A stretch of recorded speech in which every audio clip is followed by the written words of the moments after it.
शहर के सबसे बड़े बिजनेसमैन सुमेर कश्यप की बेटी राधिका कश्यप इकलौती बेटी थी। राधिका कश्यप की मां रेखा कश्यप, सुमेर कश्यप और मीरा कश्यप नाश्ता कर रहे थे। रेखा कहाँ है? आप तो जानते ही हैं, वो लेट से उठती है और कॉलेज के लिए रेडी होकर निकल जाती है। रेखा ने अपने पति सुमेर से कहा, बाय पापा, मैं कॉलेज जा रही हूँ। अरे नाश्ता तो कर लो। पापा, मैं कैंटीन में कर लूँगी। जस्ट 1 सेकंड, मैं भी ऑफिस के लिए निकल रहा हूँ। मैं तुम्हें ड्रॉप कर दूँगा। थैंक यू पापा, but I am getting late. आप आराम से नाश्ता कीजिए, मैं निकल रही हूँ। अरे रुको ना बेटा, मैं आ तो रहा हूँ। सुमेर कश्यप अपने हाथों में पिज्ज़ा लिया और वह जाकर कार में बैठ गए। ऋतिक, पहले कॉलेज चलो, राधिका को ड्रॉप करके फिर ऑफिस चलना। सुमेर कश्यप ने अपने ड्राइवर ऋतिक से कहा। पापा, आप मेरी वजह से सही से नाश्ता भी नहीं कर पाए, मैं चली जाती ना।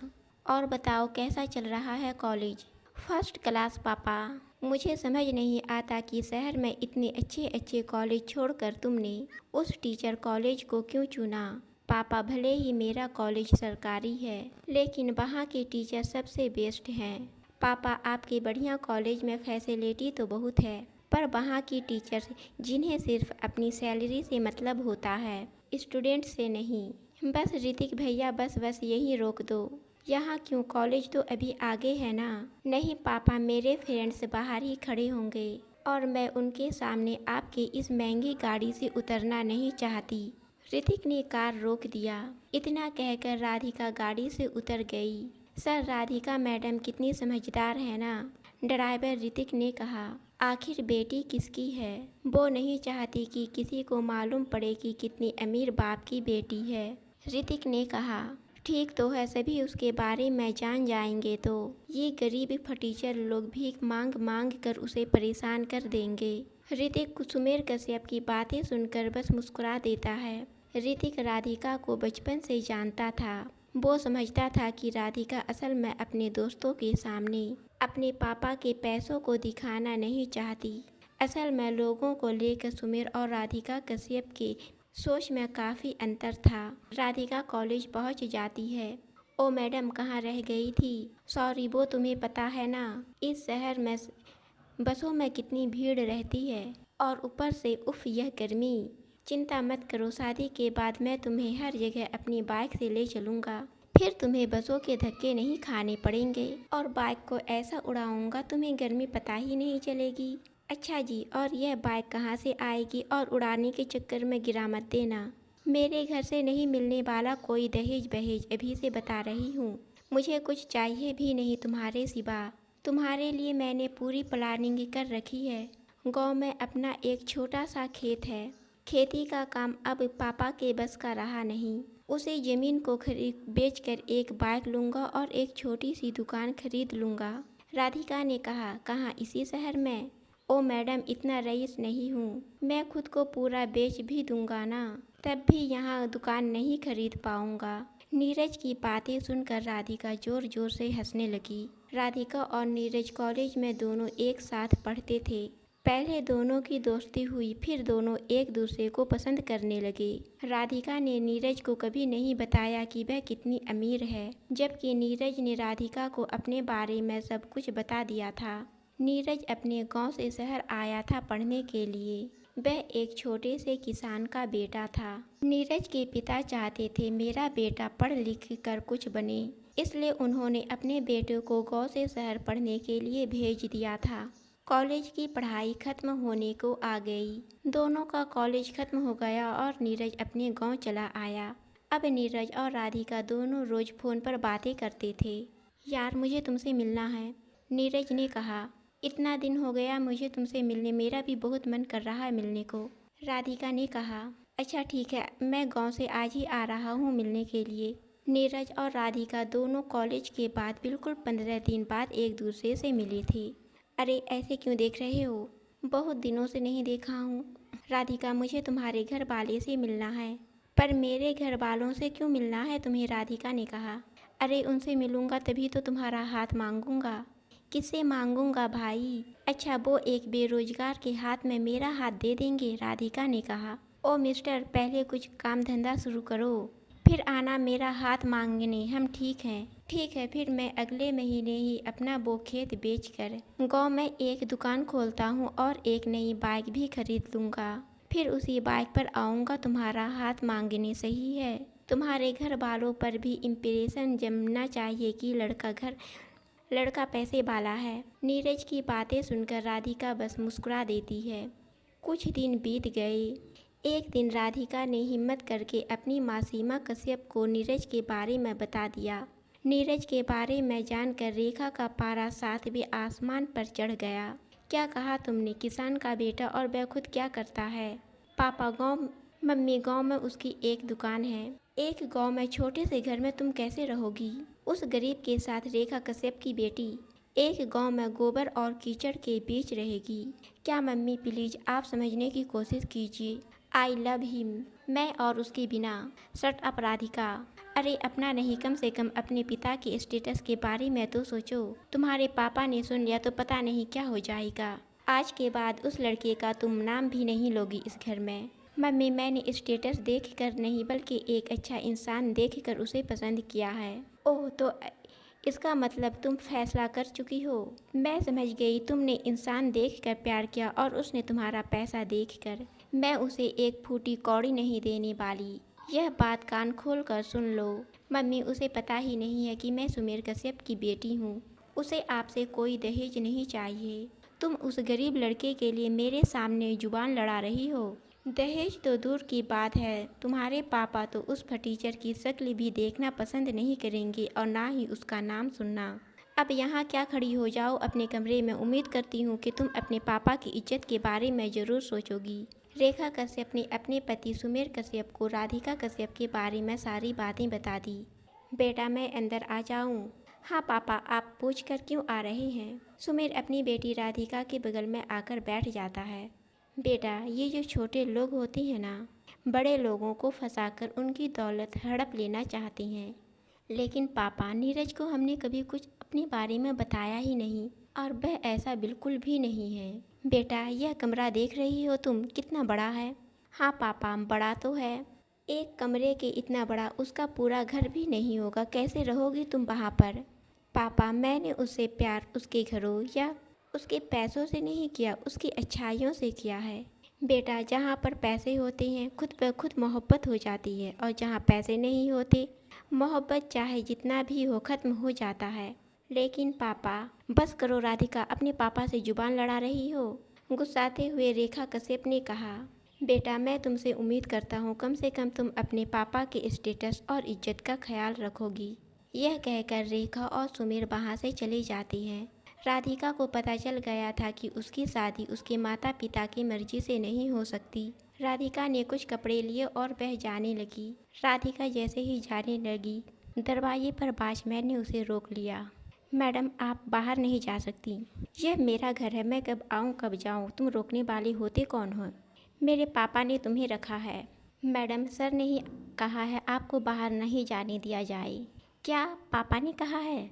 मैडम, आप सर से मेरी बात करा दें, फिर मैं आपको नहीं रोकूंगा। राधिका अपने पिता को फ़ोन करती है।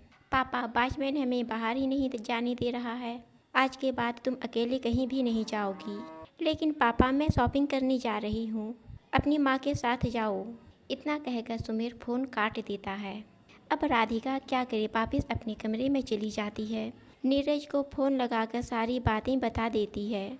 उस दिन नीरज को पता चलता है कि राधिका अमीर बाप की बेटी है। कई दिन और कई महीने बीत जाते हैं, लेकिन दोनों की बातें सिर्फ फ़ोन पर होती है। रेखा राधिका के कमरे में आती है। एक कपड़ा देते हुए कहती है, ये लो, पहन के जल्दी से तैयार हो जाओ। माँ, मैं किस लिए तैयार हो जाऊँ? कुछ मेहमान तुम्हें देखने के लिए आ रहे हैं।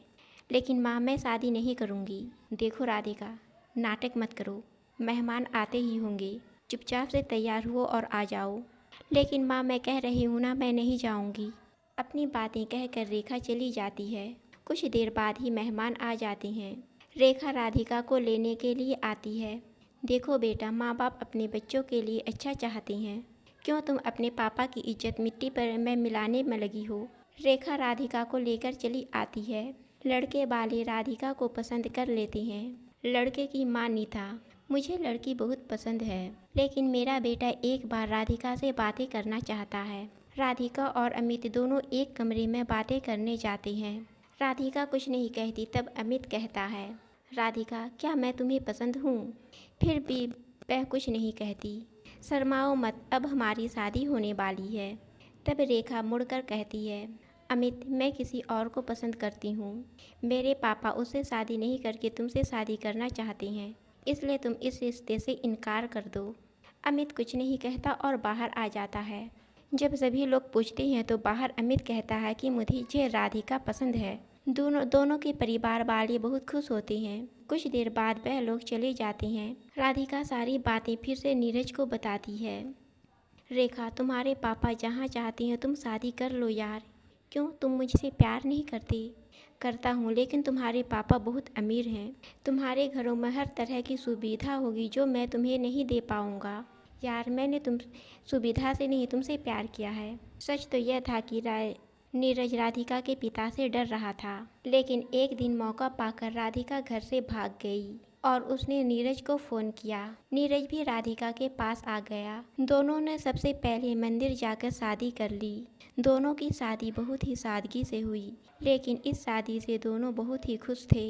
नीरज राधिका लोग को लेकर अपने घर चला आया, जहां नीरज की माँ रिया और पिता सुमित थे। रिया ने अपनी बहू का बहुत ही अच्छे से स्वागत किया। कुछ दिन अच्छे से बीते, फिर अचानक से नीरज कुछ परेशान रहने लगा। नीरज को इस तरह परेशान देखकर जब राधिका ने पूछा, नीरज, तुम इतना परेशान क्यों हो? राधिका, मैं कुछ बड़ा करना चाहता हूँ। इतनी पढ़ाई लिखाई का क्या फ़ायदा? जब सुमेर को यह पता चला कि उसकी बेटी घर से भाग गई है, मैं अब उसे नहीं ढूंढूंगा। वो जहाँ भी गई है उसे रहने दो। उसके घर के दरवाजे हमेशा के लिए बंद हो गए।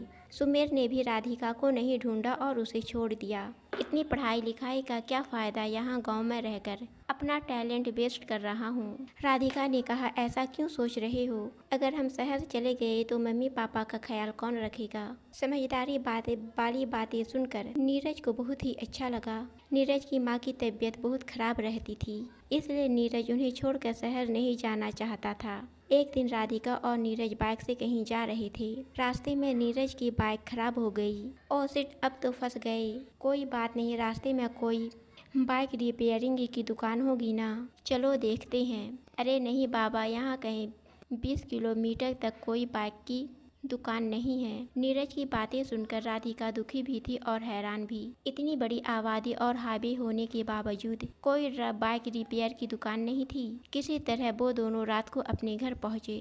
अगले सुबह राधिका तैयार होकर किसी को बिना कुछ कहे शहर के लिए निकल गई। नीरज को राधिका घर पर नहीं दिखी तो उसने राधिका को फोन किया, राधिका कहाँ हो तुम? सॉरी नीरज, तुम सो रहे थे तो मैंने तुम्हें उठाया नहीं। मैं शहर आई हूँ किसी काम से, शाम को आकर सारी बातें बताती हूँ। राधिका एक बहुत बड़ा कदम उठाने जा रही थी। नीरज का जन्मदिन आ रहा था। राधिका उसे बहुत बड़ा तोहफा देना चाहती थी। वह अपने पापा के ड्राइवर ऋतिक से जाकर मिली। अंकल नमस्ते, कैसे हो आप? राधिका, मैडम मैं ठीक हूँ, आप कैसी हो? ऋतिक कई सालों से सुमेर का ड्राइवर था। गाड़ी और रिपेयरिंग के बारे में उसे अच्छी खासी जानकारी थी। राधिका उसकी बहुत इज्जत करती थी। ऋतिक भी राधिका को बहुत मानता था।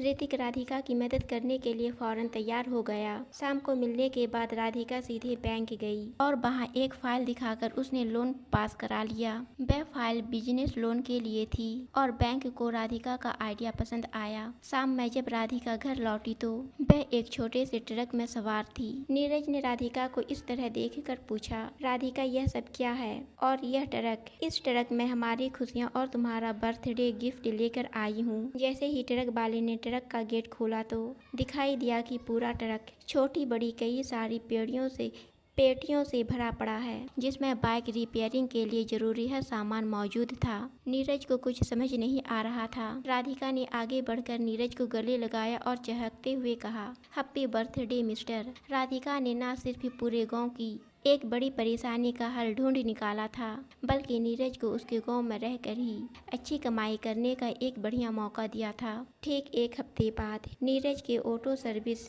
सेंटर का उद्घाटन बड़ी धूमधाम से हुआ। सभी लोग राधिका और नीरज के लिए तालियां बजा रहे थे। नीरज आंखों में आंसू लिए बस राधिका को देखे जा रहा था। उसे एहसास हो गया था कि राधिका के रूप में उसने बिल्कुल सही जीवन साथी को चुना है, जो उसके स्वाभिमान की भी कीमत समझती है और हर मुश्किल में उसके साथ खड़े रहने की भी हिम्मत रखती है। दोस्तों, आपको कहानी पसंद आई तो चैनल को सब्सक्राइब और वीडियो को लाइक जरूर करें।